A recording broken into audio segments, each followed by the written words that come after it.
Хүссэн харилцааг аврах 5 секундын дүрмийг та мэдэх үү?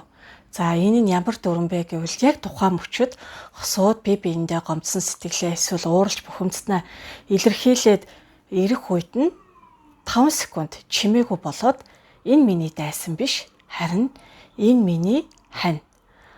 Бид хоёр яагаад одоо маргаан өсөж байна гэвэл альва зүйлийг өөр өнцгөөс хардаг учраас.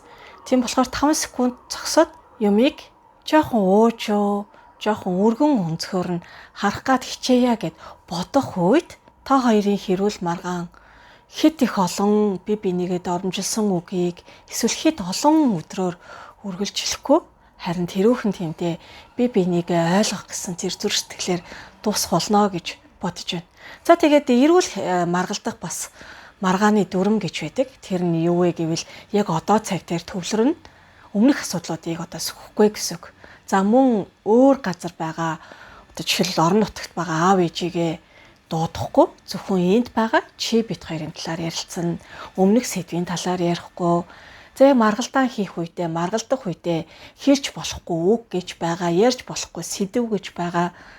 За хамгийн чухал зүйл нь маргалдаж болно, маргалдахгүй хосууд гэж байхгүй. Харин маргааныхаа дараа бие биендээ өөрсдийгөө ойлгуулад нэг нэгнээсээ уучлал гуйгаад эвлэрдэг байгаарэ гэж зөвлөмөр байна.